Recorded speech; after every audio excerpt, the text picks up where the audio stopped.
So I've seen it all as far as this franchise.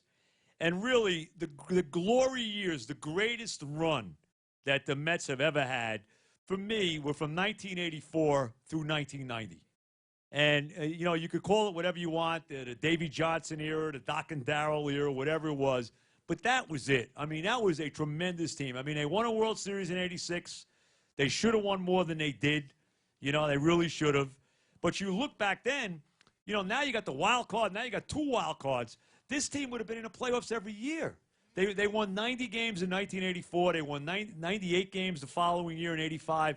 Didn't make the playoffs. They won 108 in '86 to won the World Series. They won 92 in '87. Didn't make the playoffs. '88, the disaster with Mike Scioscia. We know what happened. They won the division. They won 100 games and lost the championship series. They won 87 games in '89. They won 91 in '90. And then the Mets, in their infinite wisdom, decided, you know what, it's a good idea to let Darryl walk and go to the Dodgers. And, you know, that kind of ended it, you know. But that run from 1984, even in the late stages of '83 when Darryl came up and they made the trade for Keith Hernandez, that run was probably, that was it. I mean, you could talk about, you know, the '69 and '73 and Seaver and Koosman and all that. You know, the Piazza era, if you want to look at that. There was nothing like the Mets in '83 to '90 when they really owned New York. You know, at that time, it was a Met town. So let me say that. And now, we want to welcome everyone to the StubHub Stage at our Adorama Live Theatre for tonight's program featuring Daryl Strawberry, Doc Gooden. Later in the program, we'll give you a chance to ask the guys some questions. Here you go. And I'll say this now, so if I forget later, our audience question and answer segment is powered by StubHub, your ticket out. So without any further ado, where's Daryl? Can we bring, there he is. You know, it's about, did everybody see the Doc and Daryl special that was on ESPN back in July? Okay. Tremendous documentary. I actually was in tears watching this, okay? But I can't tell you, like I said, I'm a Met fan since 1962. I've seen it all. You know, plenty of bad, some good, plenty of bad. As I mentioned before, Darryl walked in late '83 to 1990, the greatest era in the history of this franchise, and there was nobody like this guy. Of all the guys, all the Mets over all the years, whether it's Seaver, whether it's Piazza, you know, whatever guy you want to give me. You want to give me Jacob deGrom right now? I mean, we could go on and on. Jerry Koosman, Doc, whoever, Gary Carter, Keith Hernandez. My all-time favorite Met is this guy. Because we never had a position player like this guy until he came up. And the fanfare in, I believe it was May of 1983. May, right, right there, Daryl? You came up in May of '83, right? Yes. I forget the exact date. It was May. Right. It definitely was May because I spent the first month in AAA. Right. And you were billed as the Black Ted Williams. I mean, the pressure on you to come up to New York and perform was off the charts. And, well, we all know what happened. Rookie of the Year that first year and all of that. But how about that? How about that, you know, the moniker they put on you, you know, that this was the guy. How difficult was it to live up to that? Oh, I loved it. Really never worried about it. You know, baseball player, play baseball. You know, you go out there and you play. There's going to be some ups and downs, and there's going to be some challenges that you have to go through, and I really understood that. Of course, it was playing in New York. I never really understood the magnitude of the media, so much media, why so much media coverage over a team. Right, right. You don't realize that until you play in New York. You know, a lot of guys, you know, play other places, and they say, I want to play in New York, and then they come to New York and they run and hide from the media. So you have to be able to adjust to that and deal with that, because that becomes part of your life. You know, when you come to the clubhouse every day, you got 40, 50 guys in the clubhouse, you're going to have to learn how to adjust, because when you go on the road, you may have 2 or 3. So it's a big difference when you go on the road to play and when you're playing in New York and you're in the clubhouse, and you got to learn how to deal, and you got to build relationships. You're not going to like everybody, you know. But I just, you know, I really enjoy playing, and I enjoyed playing in the spotlight.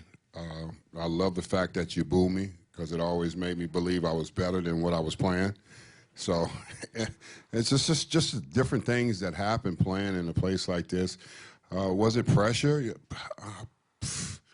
Probably not at the beginning, you know, my first couple years, but you know, after that and after we got into, you know, the World Series, then the pressure was kicking in more about playing here.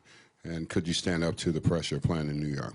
When did you start you came up in May of '83. I think the first home run was Mario Soto. Was it the first home run? First home run? No, that was my first. That's the person I faced was Mario Soto. Oh, is that okay? Yeah, okay. Yeah, that was Soto that I faced. Who was against Pittsburgh, the first home run? Pittsburgh, Lee Tunnel. Oh, okay. I don't know, Lee Tunnel. Okay. But when did you realize, because Keith came in June 5th, the trading deadline in 1980 back then was June 15th, not August 1st, July 31st like it is now. Hernandez comes over on June 15th. Wasn't thrilled about being here either when he came here. He was not happy about coming to the Mets. No, he wasn't. Well, we're a last place team. No, right. How would you be happy with a last place team? No, you wouldn't be. Yeah. But when did you start to realize the potential of, you know, what this team was eventually going to turn out to be? I think I started realizing in 84, you know, things started to look up. Of course, Davey Johnson took over. Right. After Bamberger. He was like, came in and said, boys, I'm going fishing, and just walked away. And I was like, welcome to the big leagues. You know? Who said this? Davey said this? No. George Bamberger? Yeah. Right, okay. And then Davey came over, and you realized that, you know, this team was going to be different. You know, when we got into spring training, we realized that we were starting to put some pieces together, you know, for the ball club. And we had some good young pitching. That's what really makes a difference of the ball club, having good young pitching and having the players that we had that can produce offensively. I think that you realize going into spring training that, you know, we were going to be better, we're going to be in a better position to play, and it should be fun. And '84 was the start of everything starting to turn around and become fun playing baseball. What was your first exposure to Doc? When did you first hear about this kid down in the minor leagues with, you know, 300 strikeouts in 190 whatever it is innings? Well, I didn't really know much about it, you know, but I ended up meeting him, you know, it was all in all the wrong places, you know. And when I ended up first meeting him, and then when somebody introduced me to him, they said, that's your young pitcher, he's going to be in big league camp. You know, we were out in the nightclub, and I was like, where? Was this in Florida now? When it is was that? in Florida. Right, okay. It was spring training. Spring training was just getting started, you know. And you know, somebody said he's going to be in spring training with you guys when spring training starts. And I said, who are you talking about? He says, he's right over there. I said, which one? He's at the bar with his head down. He was at the bar with his head down. Passed out, you know. Right, no, I understand.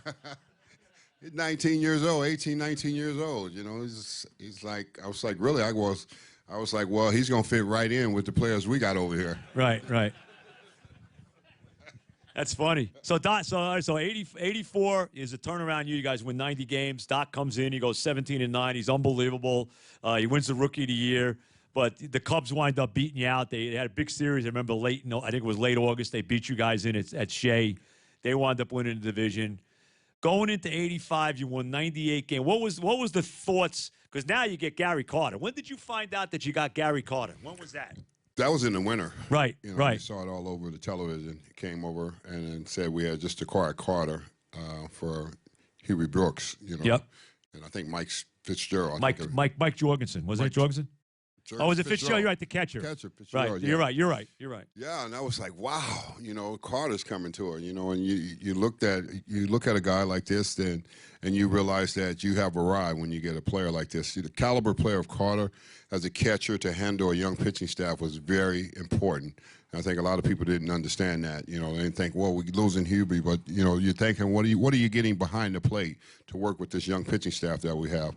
And I just thought it was a remarkable trade, and I thought it was just one of those, that piece that was going to take us to the next level. Because we also needed that right-hand bat in our lineup. Right. Because we had me and Keith in the lineup, and we needed to balance that lineup, and we needed a right-hand power hitter.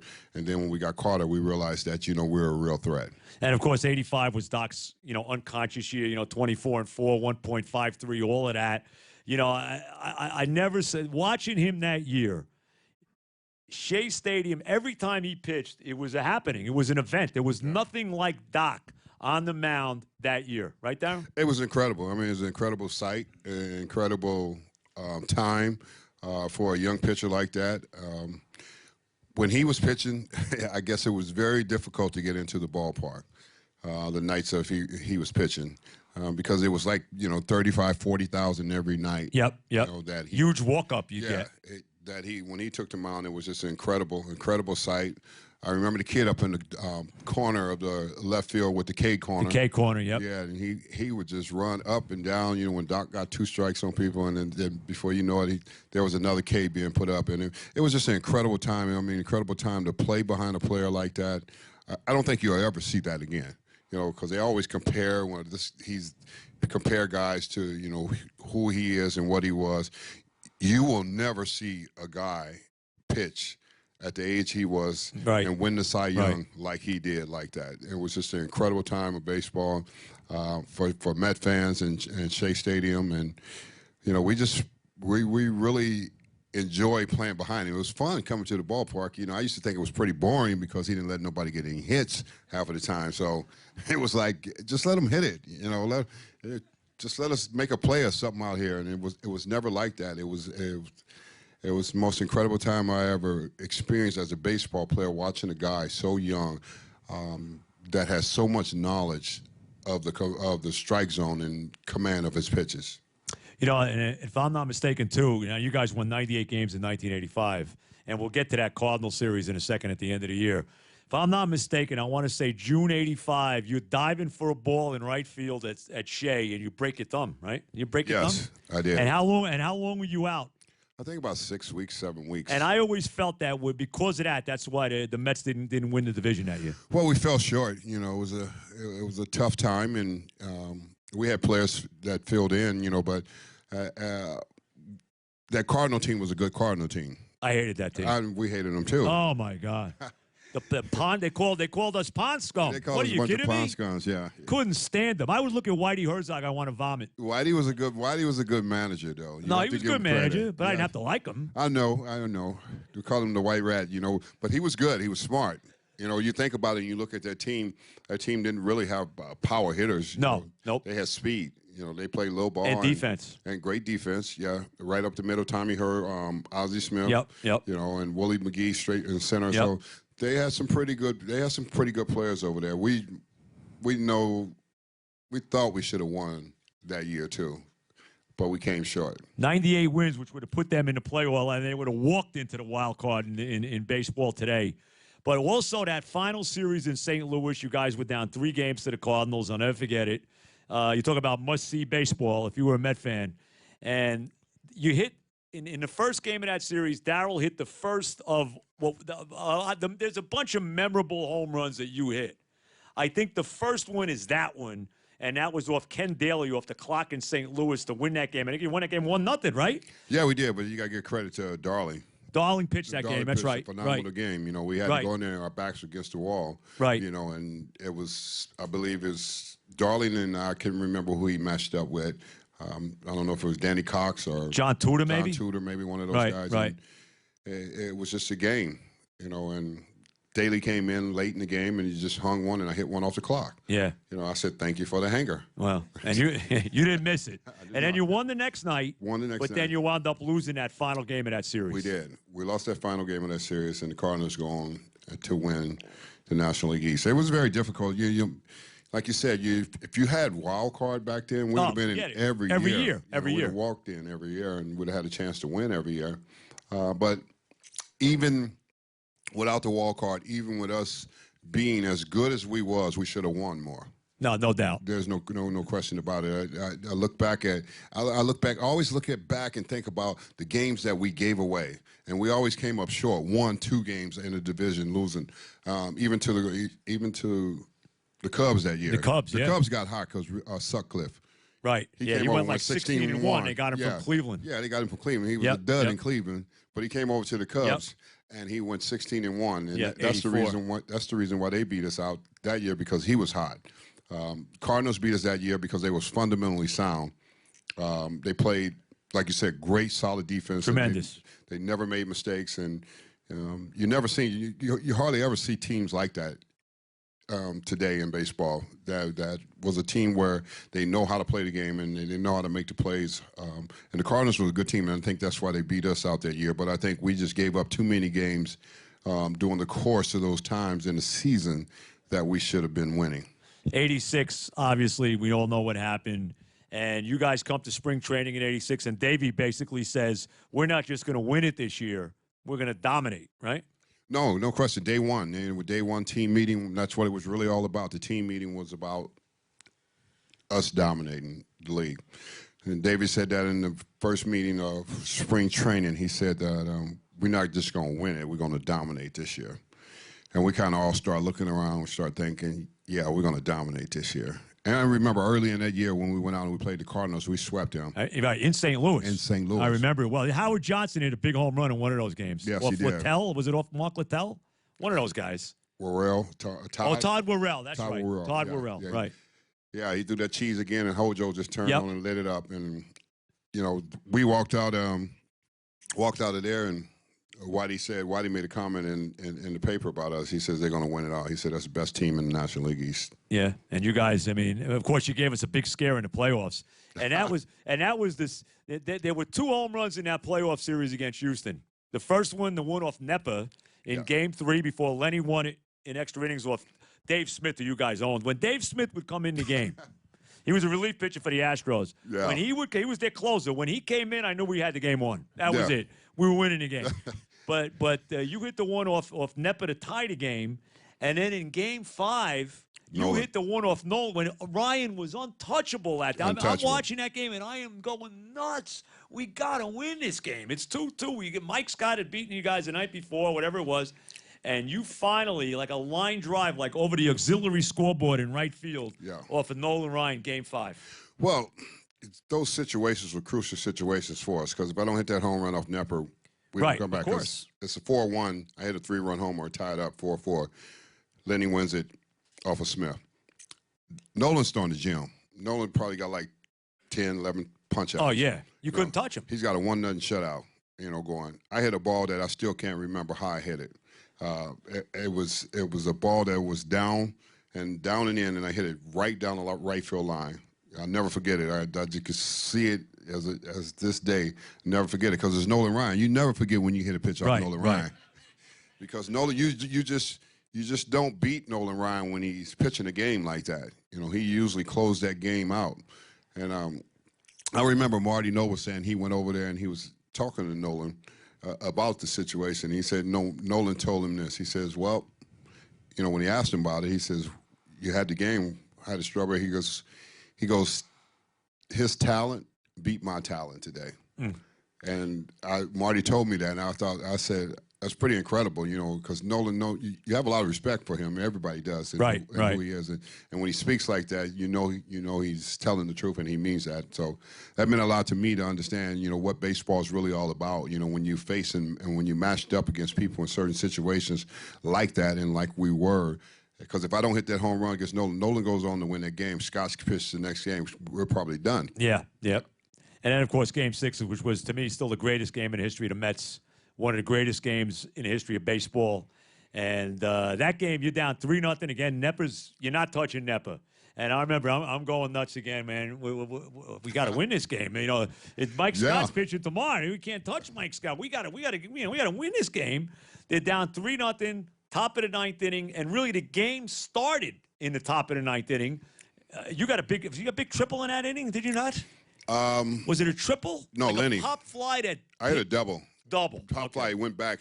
Hatcher, I believe, is Bass. He was playing center. Kevin Bass. Bass was playing center, and I think he went back, and it was just a pop fly, and he thought the ball was higher than what it was, and dropped in, and I ended up with a double, and then. There we go. The rally just started to go. You tied the game 3-3. The game's just started. Really one of the classic games for those who don't remember this game. You take the lead. I think it might have been the 13th or 14th inning. Now you take the lead 4-3. I guess Jesse was already on the mound at this point. And I'm telling you, Billy Hatcher hits one off the foul pole in left field. And the guys I'm watching this game with were all Met fans. And you talk about just sinking. We're all cursing Orozco. God damn it, Jesse! I knew he was going to blow this game. I knew he was going to. I must have said it 50 times.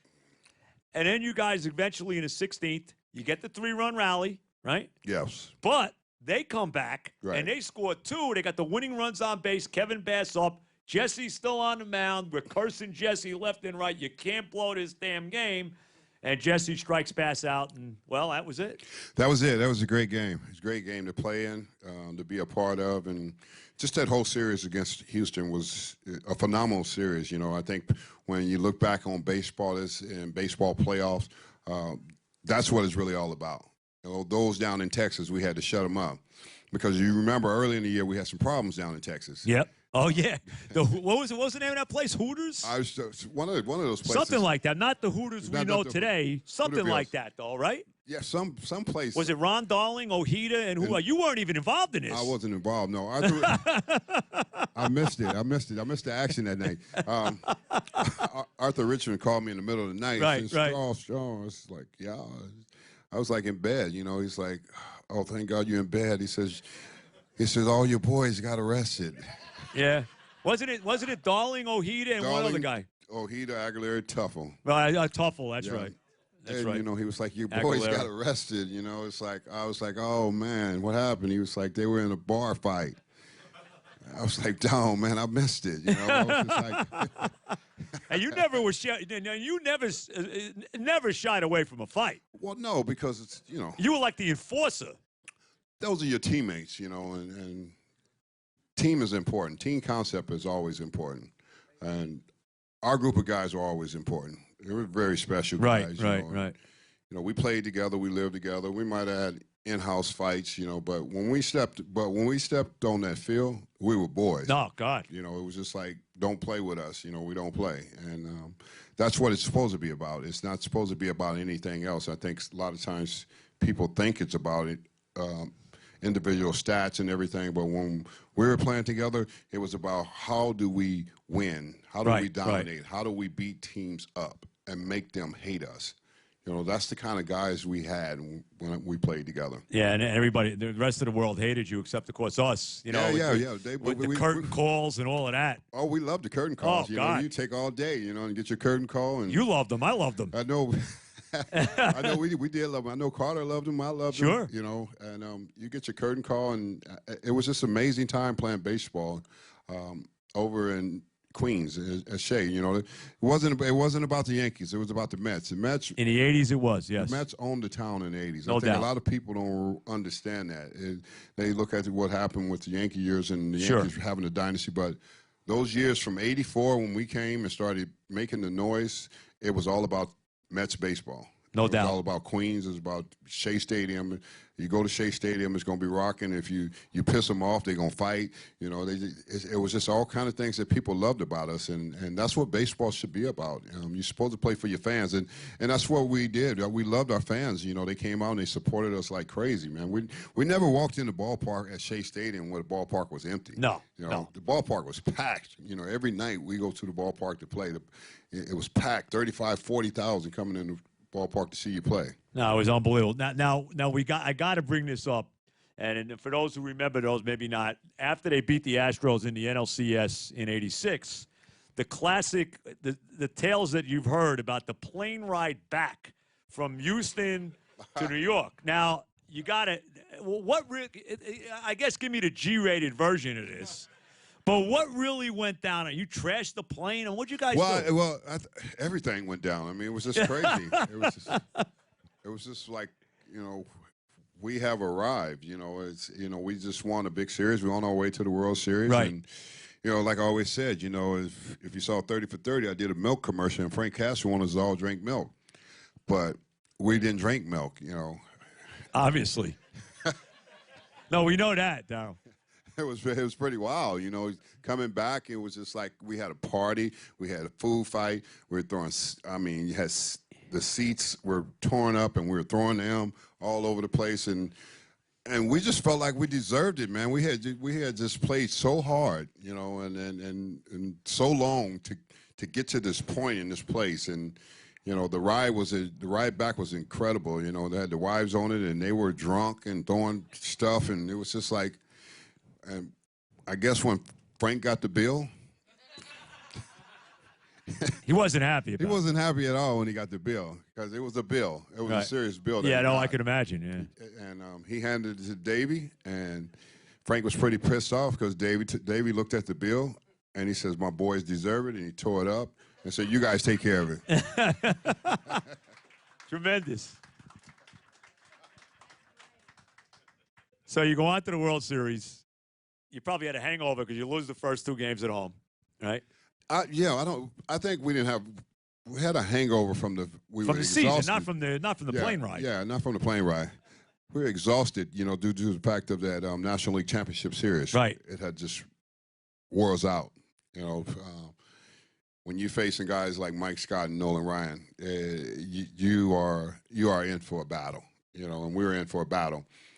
And when we got into the series, I just think we were just too laid down, relaxed about it. And we were in the World Series. We were all happy, and so be it. And we got shelled. We got shelled to open up. But things just quickly turned, when we went to Boston. Yep. I think a lot of times you're supposed to show up. David told us don't show up to the park. The workout day, mandatory to come, and he was like, don't even bother. I think he knew we just had enough. And we came out, and we came out in Boston. We came out like gangbusters. Yeah. Lenny hit a home run off Oil Can Boyd. Oil Can thought nobody could hit his breaking ball. Right. Fastball. But, yeah, Lenny hit him, and then Carter got 2.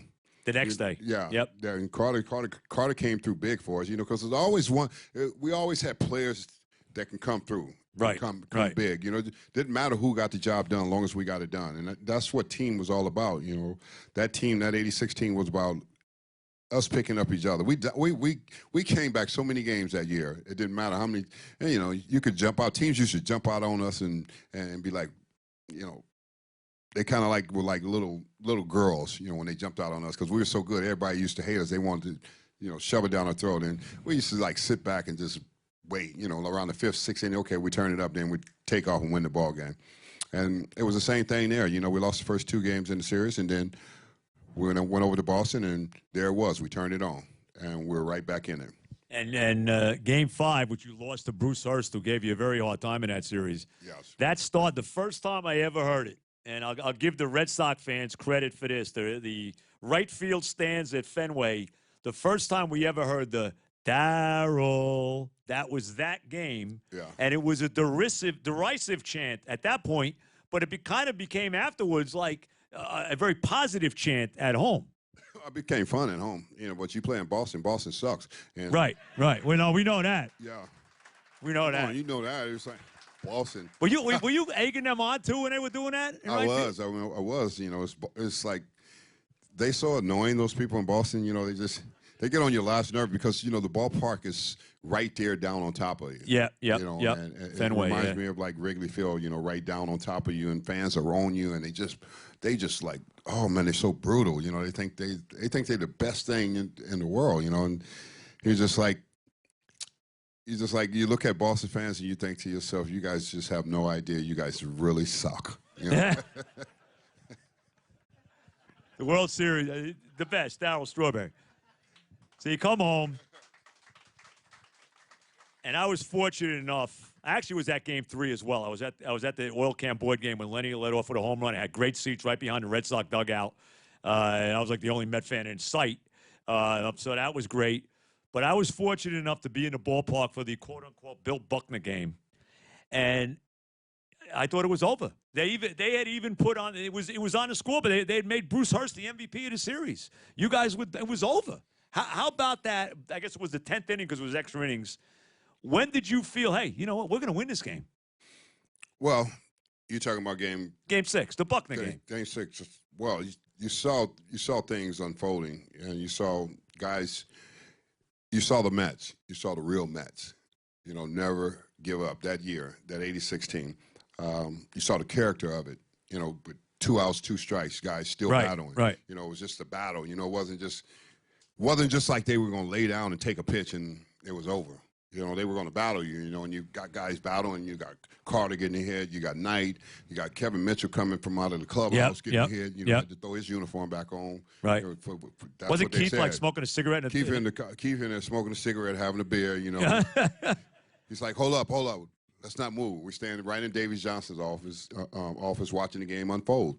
And it just took place. And it was that team. It was that team.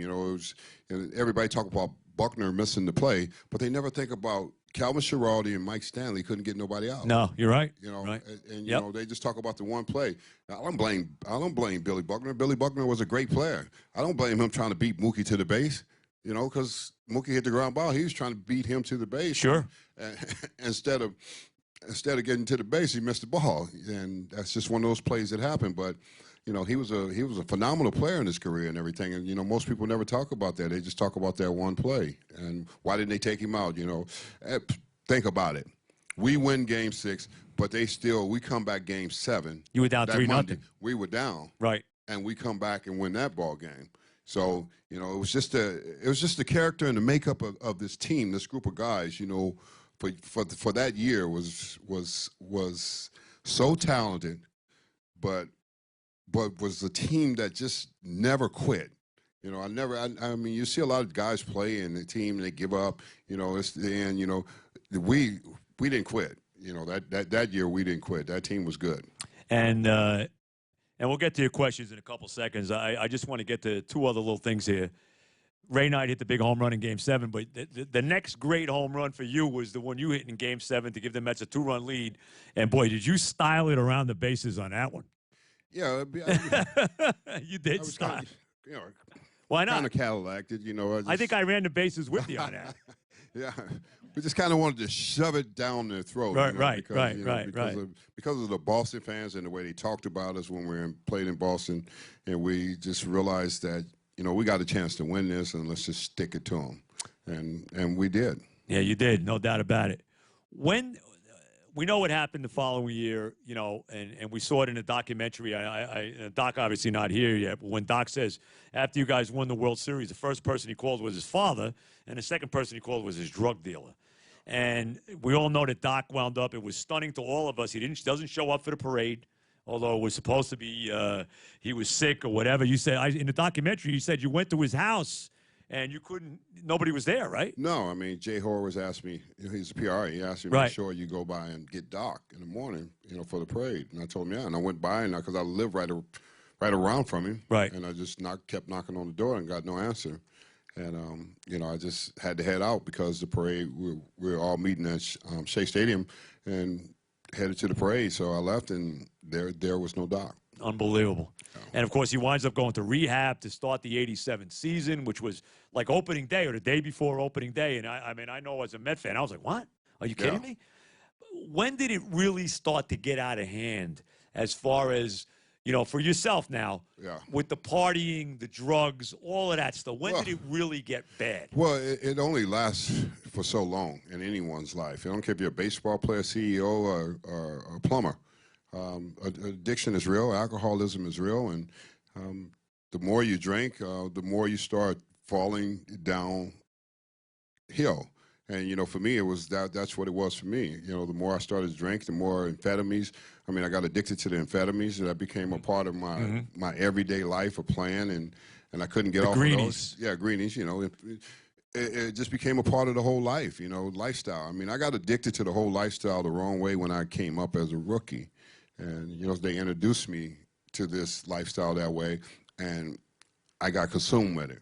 I wish I wouldn't have never went back to the back of the plane when the veteran player told me to go back and take a hit. You know, there it was. I was introduced to cocaine at 21. Right. I started drinking, went out to the clubs, and, you know, I learned all the wrong ways, you know, and had I learned a different way, you know, it probably would have turned out different for me, but I was already embedded in it. About the time I got into my time for a free agent, I was full-blown alcoholic. I was full-blown beanhead, you know, and I was on my way to the drugs. You know, it was just the way that life started to suck me in, you know, because, you know, I got used to playing that way. I got used to playing. I mean, it's like Mickey Mantle said, if I really would have known how good I was, I would have took better care of myself. You just don't know. I mean, I was young. I didn't know. I mean, I can go out and hit and play baseball like it was nothing, you know, and that didn't bother me. But living was the real problem. How do I live off the field? You know, and that's why I always talk about how Gary Carter was, how he was such a different person. But you said in the back room he was the only guy that really never went out, right? Yeah, I mean, he was just he was a guy. He was solid. I mean, it's just like always wondered, you know, how could you drink milk and all the rest of us are like alcoholics and out of our mind, you know? And this guy was just so focus, and he had principles. He had family. He was a superstar. You know, he had it all together. And you know, everybody used to think, well, he was just, you know, phony and fake, and he really wasn't. I mean, he was the real deal. You know? And that's, I admired that. That's what I wanted to be. I wish I was like, I wish my life can be this way, the way this guy lived his life. You know, he had it all, you know, but he had it all in a good way. He had his life together as a man. I think a lot of times people think because you put on a uniform, you make millions of dollars, you got it all together. Wrong. You know, so we think that when you see celebrities that they have it all together. Wrong. They have a lot of issues, deep issues, toxicity living inside of them. They don't never talk about it, you know, but we accumulate fame and fortune and a bunch of stuff, but inside we're empty. And that's why you see so many of the celebrities of the day, you know, ODing and dying. Right. Because they're empty inside. It doesn't matter how much they have. It's what's going on the inside. And it's the same way for me. I was just a baseball player. I wasn't a man. I was a baseball player. I know how to play baseball. Put on a uniform, play baseball. You tell me to go play, I know how to play. But you tell me how to live, what life was all about, I didn't have the first idea of what it was all about, Joe. And you really turned that around. I mean, you got your mission now. I know you're remarried. It looks like, you know, your wife, what's your wife's name again? Tracy. Tracy has really been instrumental in turning you back and being the guy. I mean, you look great. I mean, look at you now. Well, thanks. You look. I mean, look at him. Hey. I mean, it looked like you could play now. God knows the Mets could use you right now. No, I can't use me. You might actually get a clutch hit every now and then. But no, they always said the saying is real. The saying is real in life. You know, behind every good man, from his success, you look at, there's a great woman behind guiding him down the road. Because when you look at us, most of the times we're complete knuckleheads. Yeah, no, I know. And we believe that we do what we want, say what we want, act the way we want, and then we have these like sweet little ladies that God created and tell you, honey, don't do that. And then you look at it, what are you talking about? But I finally got to that place. I started listening to my wife. Right. And my life became better. And she was she was a recovering alcoholic or addict, whatever it was, right? Yeah, she was. And she's got over 15 years, and right. over 13. And we help people, you know, we help people understand that their life matter. No matter what you're going through, how far you went down, your life can be changed and transformed forever if you just follow some new principles in your life and find a new direction. And there's hope, you know, there's hope for people. We need to bring hope back in America, because I'm telling you, Joe, what I see and what I deal with every day in my treatment centers, what I deal with young people, young suburban kids from the age 18 to 25 addicted to opiates and heroin, it breaks my heart. Yeah, right. You know, it breaks my heart. You know, they don't know why. I mean, it's a revolving door. Sure. They just keep coming back, and they need the hope to understand that their life matters. You know, that they're not a mistake. They just make mistakes, made mistakes, you know, made the wrong choices, decisions from people. And we all, you know, it's just like we all got something. Hello? Of course. We all got some junk in our trunk, you know. Right. It's just a matter of, you know, how we get to the place of helping others to clean out the junk that's in their trunk. I'm going to open up in a second, but I just got to ask, because, you know, I got to touch on your Yankee career a little bit, because you had some real good moments with the Yankees. Obviously, Steinbrenner kind of, you know, resurrected you, if you want to look at it that way. You were part of that '96 championship team. You had a big American League Championship Series against the Orioles. I mean, you had a bunch of home runs in Camden Yards against Baltimore.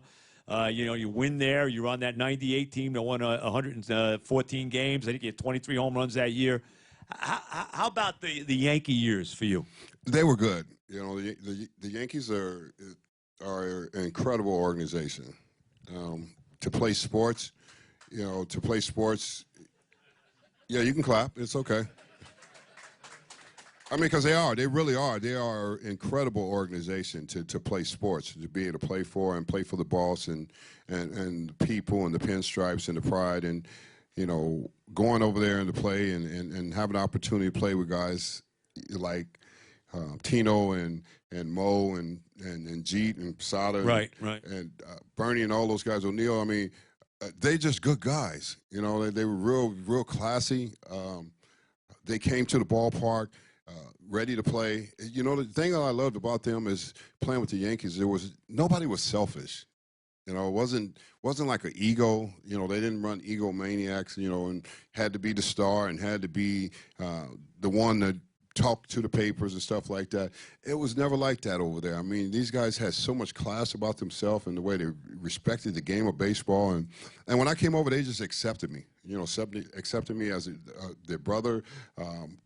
Teammate and everything, you know, no matter what I was bringing, what I was going through, they loved me, they cared about me, and you know, I was really grateful for that. I was really grateful for, you know, guys like Jeet. You know, Jeet is he's so different. I mean, he's like the most incredible guy I ever seen play baseball, and the character of a man that he was and stuff, and how he embraced everybody that come through the clubhouse. Even if you said something about him, he still embraced you, you know.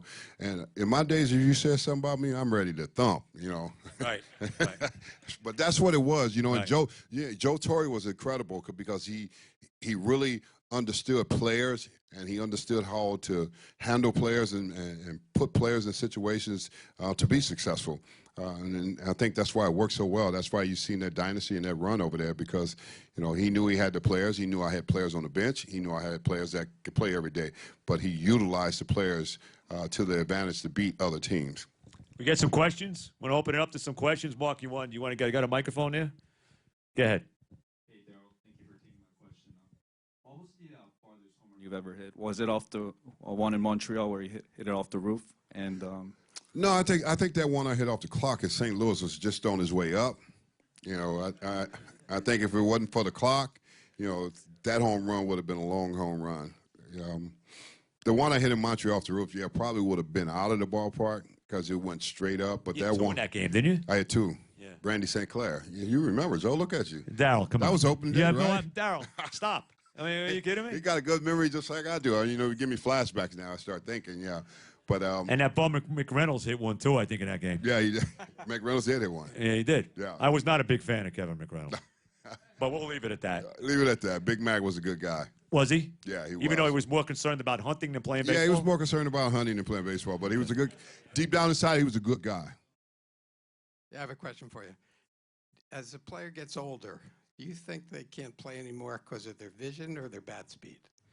Well, I think they can't play anymore because of the physical part of it. The baseball is very demanding on your body physically.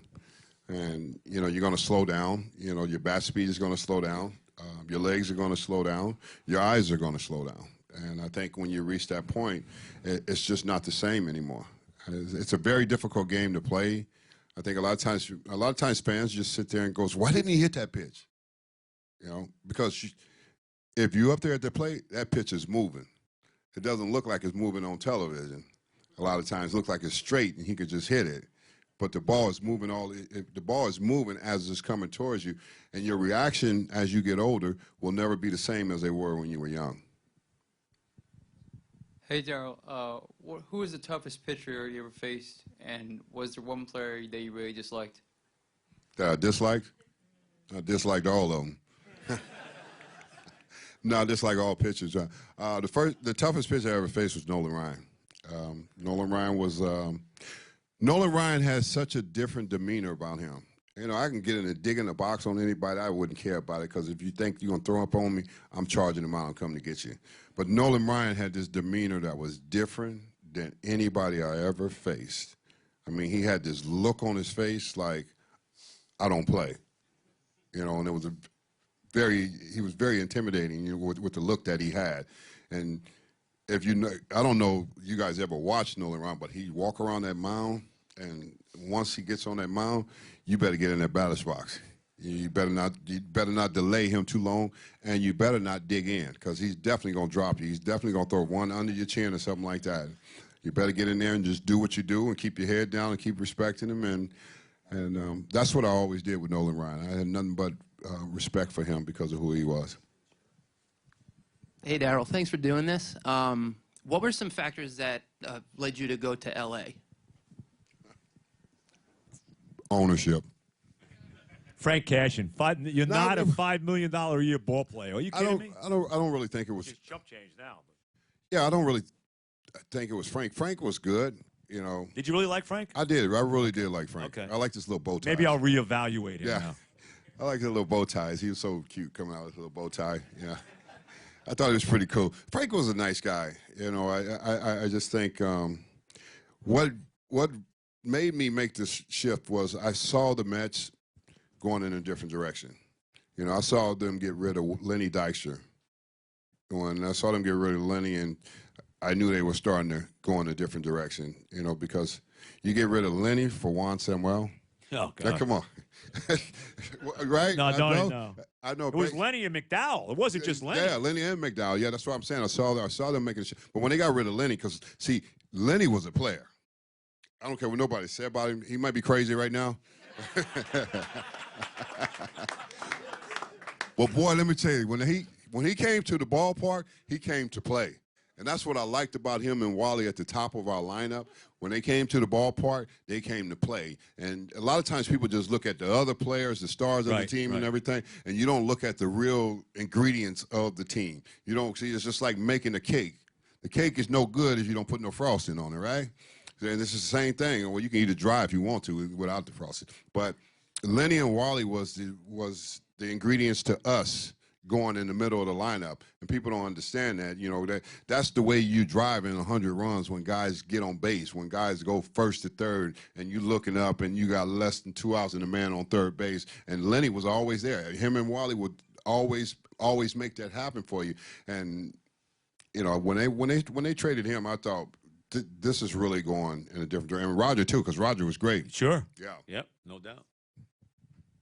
Hey, Daryl, how are you? Good. Two-part question. From the beginning of your career, whether it was in high school when you started playing ball, all the way till the end, what was your best moment that you ever had? And number two, my 13-year-old son Peter's here, huge fan. What do you say to young kids playing ball these days? Well, my best moment I had was, I had to say it had to be 86, the best moment I had, and not the championship, but the best moment I had, because I've been a kid and I was watching baseball all my life, and I always used to watch it, because I lived in L.A., I watched the Dodgers, the Cincinnati Reds. That was a big rivalry back then, and the Big Red Machine and Dodgers. And what I used to see was the pennant. When a team won the pennant, the excitement of winning the National League Championship. When we clinched that night at Shea Stadium, and the fans were allowed to pour on the field. The division. Yeah, the division, that's what I'm saying. And Right. National League Division, National League East, when the fans got a chance to pour on the field, that was the most exciting thing I ever experienced in my life. You know, because I had played and won championships in high school and been to Dodger Stadium in high school and won championships playing basketball. But when I experienced that, that was like a rewind of watching other players, other teams in other years that I watched baseball and see them win that division, and the excitement. Because I think people play for a long time and they never get to that point, never get to that place of winning, you know, a division to go on into the playoffs. Then you have a chance. You do have a shot for the World Series. But that was such an exciting time to me. I was overjoyed because not only did we win it, but I won it with a great group of guys. Right. You know, I think a lot of times people, you know, don't understand how, a lot of fans don't understand, some of you do, but a lot of people don't understand how great group of guys we had that year, and for us to accomplish that and come back after the previous 2 years and not winning, and we had good enough teams to win, and we didn't win, then we come back and win that. That was a remarkable time. And for the younger generation kids that are thinking of playing baseball, my theory to them is let them be kids and let them have fun. I think people put too much pressure on them and want them to be stars at a young age, and most young kids burn out, you know, because of the pressure. And I think parents need to get back to stop going to the game and yelling. The game is not about you. Hello? The game is about the kids and allowing the kids to have the fun that they need out there. And I think that's why I was so successful playing baseball, is because my mom never came to the game and yelled. You know, she just let me play. And when I thought I became too big and too good, you know, and walking in the house with the hat on and sitting at the dinner table, and she's like, smack that hat off my head. Just remind me how I wasn't that big, you know. So just let them enjoy it, let them have fun. Hey, Darryl, how you doing? Two-parter. You played under Joe and you played under Davey. Who did you prefer playing under? And the second part, why do you think the Wilpons have this thing against the '86 Mets? Okay, personally myself, I think Wally ought to be managing right now. You won't get an argument out of me, by the way. Joe Torre, Davey Johnson, that's a tie. They're both great managers. The thing about them is they played the game, so they understand the player, and they know players are going to have ups and downs and difficulties. And what they do with players is they never go to the media and rat out players and talk about this guy's not there. I've never seen Joe do that. I've never seen Davey do that. Did me and Davey have some battles? Yeah, but he never went to the press and rat out on me. You know, he could have ratted out on me quite a few times, but he never did. You know, and I respect that for him. You know, about him, and I respect that about Joe Torre, the way they let you, where they let you be players. The second question is real good. Why did the Wilpons hate the '86 Mets? I don't know. Fred loves us. You know, Fred doesn't have a problem with us. It's that other guy. He has a serious problem with us. You know what? But we've all lost respect for him. You know, because, you know, we saw him, you know, he's owner now, you know, Jeff. We saw him when he was just a little kid running around the clubhouse, you know. He's never had to do nothing. So, you know, so for him to, you know, for him to not like us, we did our part, and we did what we were supposed to do, and, you know, he just never had that respect for us, and so most of the guys on that team lost respect for him. You know, Ray Knight lost respect, Carter lost respect, I've lost respect for him. You know, it's just the way it is. We're always going to be that team. We're going to always be embraced by the city because, you know, we embrace the city. And I think he doesn't give us enough credit for what we accomplished that year. He don't give us enough credit for how hard it was for us to fight back and to win and understand the depth of playing in that series against Houston and what we had to go through. And he don't appreciate it. It's his loss. It's not our loss. It's his loss. You know, I got to jump in. I want to jump in again because I have to bring this game up because for all the great moments, still to me, you know, and I argue with my partner, Evan Roberts, who's a huge Met fan too, but he's 30 years old. He's 31 years old. He wasn't fortunate enough. You know, he was just born when you guys were doing what you're doing in the 80s. And he always says to me, I always tell him, I said, no, man, you know, you could talk about 2006. You could talk about, you know, losing to the Yankees in 2000 in the World Series. You could talk about losing the World Series last year to Kansas City, whatever. The worst loss for me as a Met fan, who's been there from the beginning, was the 1988 playoff series to the Dodgers. And that Mike Scioscia game, I mean, you talk about a guy that cried that night. I mean, you guys losing that series to that crappy freaking team who you beat up 10 out of 11 times that year. You owned them during the year. And that game that night, the biggest mistake, Davey, and I understand why he did it. It was similar to what we saw last year with Terry Collins and Matt Harvey. You know, Davey was dead set. He wanted Doc to get a win in the playoffs, and he didn't lift them for Randy Myers to pitch to Scioscia, and Scioscia hit that home run. How about that? Yeah. That was the worst. I mean, worst time of my life. I mean, we lost that series in L.A. Game 7, and I sat in the dugout and I sat in that clubhouse and I just cried. I cried so hard because I just couldn't believe it. I couldn't believe the fact that we would actually lose to them as much as we dominated them during the course of that season. Right. And, you know, just the breaks that happened for them and the things that happened. John Shelby never walks. Right. Doc had him 0-2, and he walks him. And Scioscia barely could. I think he had 3 home runs the whole year, right? 3 or 4 home runs. Yeah, but he barely get the ball out for Doc. I mean, he probably hit him, but he probably was like thumbing over the infielder's head or something like that. You know, you would never think in that situation that he would hit a home run like that, and that would break our back. You know, that home run broke our back. You know, and Coney was writing and called him. Oh God.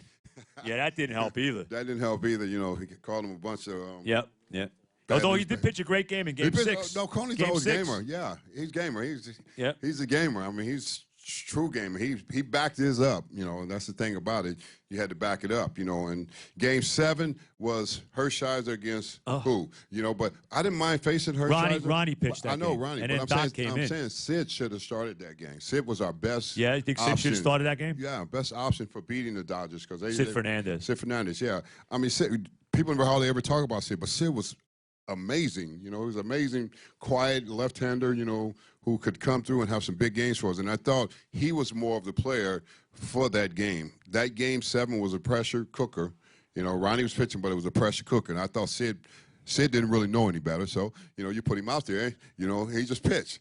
You know, he didn't think about it. He wouldn't think about it. And I just thought in that Game 7, but it was heartbreaking, man. It was just a heartbreaking series for us to be able to lose to the Dodgers. And they go on to beat Oakland. It was supposed to be us against Oakland that year. Yep. The Bash Brothers. Bash Brothers. We were supposed to have been playing against them. And here it is, we're sitting at home. And it was crushing. I mean, that terrible. Yeah, that because we had bounced back from '87 when we lost that whole rotation that year and injuries and stuff, and we bounced back in '88. We came back with a better, stronger, powerful team, and then we ended up losing to the Dodgers. It was tough, very tough. Hey, Daryl, I'm a big Yankee fan. Thanks for taking my question. I know a lot of Met fans want to do this guy. I remember in '98 when the Yankees faced the Orioles. How good did it feel to sock Armando Benitez? Oh, it felt pretty good, you know. It's just that was just, you know, I was a different guy back there, you know. It's like, you know, part of your team, you know, you hit one of our guys, you look in our dugout, you call us out, you know. It's just that's the last thing you want to do is call us out. You were in a couple fights. Huh? The one against the Reds. Oh yeah, I like the one against the Reds with the Mets. Didn't you go looking for them in the clubhouse afterwards? Yeah, Rob Dibble. Rob Dibble, right. Yeah, Dibble called our clubhouse. I was like, dude, you crazy? You calling our clubhouse looking for Tuffle? I was like, meet me in the tunnel. Right. You know? Right. It's like you don't call our clubhouse looking for anyone. You know, it's just like, you know, that's who we were. You know, if we, you know, Tuffle already whooped his butt out on the field. Right. You know, he drilled Tuffle, and Tuffle just ran out there and just leveled him. You know, and then afterwards he wants to call the clubhouse like, you know, he's Mr. Big Shot. You know, it's like that's a bad idea, dude. Calling the clubhouse. No, the best fight though was Ray Knight. You know, nailing your buddy Eric Davis. Yeah. You grew up with Eric Davis. Yeah, we grew up. Yeah, in L.A., right? That was a big fight. We always had fights with the Reds for some reason. They were just like that team, you know. They thought they were better than us or something, and you know, just Ray Knight had to fight. I remember the time that Brownie drilled Tuffle, and I just hopped over the dugout and I just charged him out from the dugout. It was just like crazy. It's like we didn't like them for some reason. It's just like they got under our skin. They tried to get on our skin, but they got on our nerves with all the bad boys and the Dibbles and Randy Myers and Charlton. It's like, fool, you guys ain't won nothing. You better win first before you know, act like that. So we had some real challenges with people, you know, in fighting. Hey, Daryl, how are you? Good. So the night that Ray Knight popped Eric Davis, what was going through your head? Because I know you were good friends with Eric Davis, so whose side of that fight were you on? I just had to stay out of the way, you know, of that fight, you know. But at the same time, you know, I got to protect my teammates, if, you know, with all the other guys coming around, because, you know, you had a lot of other guys, you know, pursuing Ray Knight, you know, and we wasn't going to let that happen, you know. And Carter got Eric and took him to the ground to get him out of the way. And so I knew he was safe, and we just wanted to make sure that Ray was safe too, you know, because he was our teammate, and we just wasn't going to let anything happen to him. Hi, Daryl. How you doing? Good. Do you think Barry Bonds, Clemens, and A-Rod will make the Hall of Fame? Probably not. Should they? Yes. They all were legitimate stars before they got involved with, you know, the steroids, and it's just sad. You know, it's sad what happened in that time. And you look at baseball, you know, baseball turnover so many different times, you know, in sports. You know, I'm glad they trying to make the playing field level the right way now. You know, because they let so many get away with so many different things. It's always been drugs in sports. Always will be some kind of way. You know, you even look at the young players, they still getting suspended, you know, even though they know the drugs are no good for them, but they're taking them anyway because they want to get an edge. And, you know, Barry Bonds is probably the best player I ever seen. Roger Clemens is just a phenomenal major league pitcher that you will ever see. How many Cy Youngs he won? 7. Yeah, incredible, you know, pitcher you will ever see in Clemens. And A-Rod, you know, A-Rod is, I don't know, A-Rod made major mistakes when he talked about Jeter. Well, wasn't it over some woman? I think it was about a woman, wasn't it? I don't know. Jeter wasn't bitter. He was bitter, you know. But I'm just saying, you know, he made a major mistake when he, you know, came out with that article. And, yeah, right. Esquire. Yeah, whatever it was, and talked about Jeter. You know, it's like you don't look at Jeter. You know, when you're going through your reports and you look at other guys and think about other guys. But you know, Jeter might have not been, you know, a home run hitter like A-Rod was, but Jeter was the best player that you will ever see play on a team. He knows how to make a team go. That's what A-Rod didn't understand about Jeter. He didn't have to be the guy to do this, to do that, and hit the home runs and stuff like that. It was all the little things he did. When I saw Jeter, when I first saw him in '95, and I saw him playing in AAA, and I saw him run to first base when he hit a ground ball, I said, this kid's going to be a star. I've never seen a kid run so hard to first base every time when he hit a ground ball. I said, this kid knows how to play, you know. And I told him that, and I said, you're going to be a star in New York. I said, just be sure you take care of yourself and be careful because New York's a big city. And I said, they're going to love you. And he goes, how do you know? I says, you can play. I said, you can play and you're cute. So. That helps, right? Yeah. When did you, in '90 was your last year with the Mets, and you get 37 home runs that year. You guys won 91 games, but you lost out to the Pirates in '91. When did you know that you weren't coming back?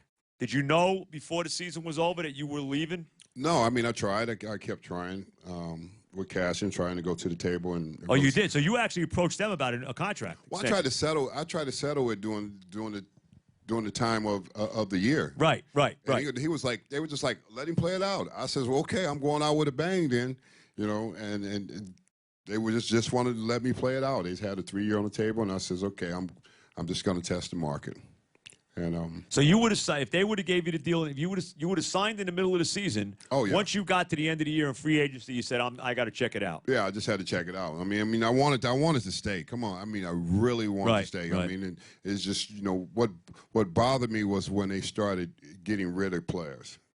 You know, and they started bringing players in that they were producing out of the farm system, but they were saying they were going to be Greg great. Jeffries. Yeah, well, they were saying these guys are going to be great and this and that, and they're going to be the next this, and people don't understand. It's very difficult to play here. You know, it's not easy. This is not an easy place. You can be great for a month, you know, but I'm talking about a long stretch. You know, I told you when they got rid of Lenny, I was like, okay, they're going in a different direction because Lenny was the player that you needed at the top of the order that played the way we needed to play here, because this is how you have to play in this city. If you don't play like this, you know, people don't care. You know, guys coming in and talking about, well, my bats and, you know, I'm a good hitter and stuff like that. No, fans like to see hard-nosed baseball. They like to see you play hard-nosed. Met fans love Lenny Dykstra the way he played. You know, the way diving for balls, running into walls, and diving in bases and stuff like that. They love that. That's the kind of stuff they love. And, you know, I saw that. I was like, man, this team they are going downhill. And I knew they were going to go downhill after they started moving people around. And you knew once you hit free agency, you weren't coming back to the Mets, right? You knew it was over. Yes, I knew that was a done deal. Right. Yeah. That was brutal. I know. I'll tell you, the two worst moments for me as a Met fan, well, besides that weren't games, when Seaver got traded to the Reds, and when you walked away. When I heard the news that I'm reading all this stuff, and all I ever read was that he's not coming back, and da-da-da. And when I got the official word that you went to the Dodgers, that was very hard to deal with. I know, and it was hard when I got there, and then I realized Tommy Lasorda didn't know how to manage. Yeah, right, you were telling me. You were telling me that. You said Lasorda was no manager, right? No, Billy Russell was the manager. I mean, I just realized, He was there. He was just like Hollywood. It was like Hollywood. I was like, oh my God. I was like, I couldn't believe it when I got there, you know, and started playing. And I was like, it's nothing personal, but it was like, man, I was raised up playing in New York and Queens, and L.A. the fans come late and leave early. In New York, the fans come early and they stay all night. Yep. You know, and I got used to the, you know, you get used to fans, you know. LA fans, you know, you get used to them. If you strike out, mess up, they just like sit back. Oh, they don't worry about it. They think about the Hollywood stars in the ballpark. You strike out and you mess up at Shea Stadium or you mess up in New York, fans over the dugout, you suck. Oh, yeah, no doubt about that. Yeah, and I love that. I mean, I really did. I mean, because that was a push. You know, that was a real push, a driving force to making you better. You know, the fans in New York, they either they're gonna make you better or they're gonna run you out of town. And that's what I always loved about New York fans. You know, because they tell you how it is, and they be like, "You suck, Strawberry, right now." I was like, "Yeah, you're right. You know, right. I won't get it together." You know, but I was sucking. You know, they let me know when I was sucking, and that was a good thing about it. Hey, Daryl, my name is Eric. On behalf of all the Yankee fans, all the Mets fans, we love you. Thank you. You're the man. Now, a quick question, and I want your perspective on it. Yankees, Mets, you talk, Joe, Evan, everybody, Mike, talk about it. Deals could help each other. Pitchers for closers, closers for hitters. Why don't the teams deal with each other anymore? Why were you the enigma? Why did you were able to play and be a great Met and a great Yankee? Because I'm a New Yorker. He also wasn't traded from the Mets. No, I wasn't traded. I mean, I don't think that will ever happen. Mets, Yankees making deals that just doesn't work like that. I don't think you'll ever see anything like that because they're two organizations in the same city trying to accomplish the same thing. They're afraid that if they trade the wrong guy, he's going to be a star for them, and they're going to look terrible. Exactly. He goes over there and produce, and one comes over here and produce. I think that, you know, then the headlines will always talk about it. What a bad deal. How could you make a deal like that? How could you make a trade like that? We got one more question, I'm told. Have you got it, Mark? Daryl, thanks for showing up. How worried are you about Doc and his future?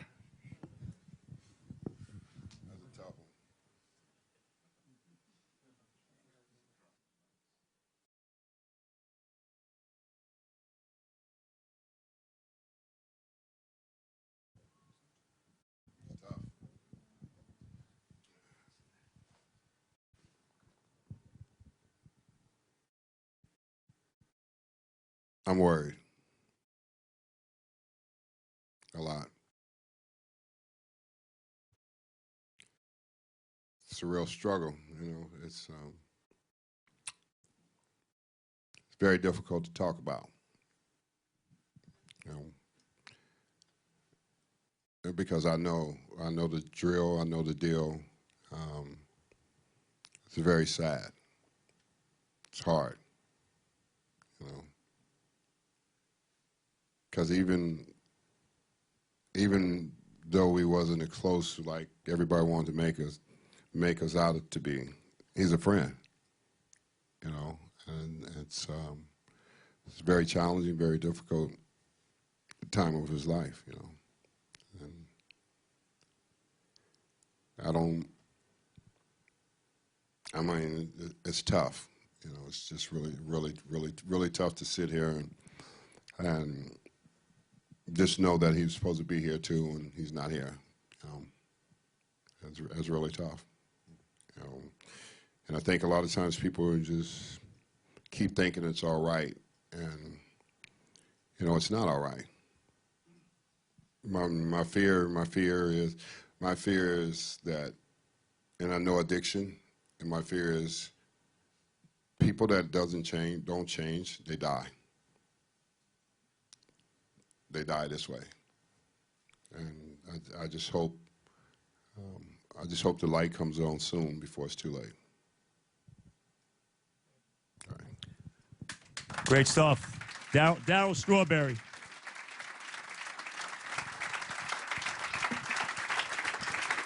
Bro, I love you, man.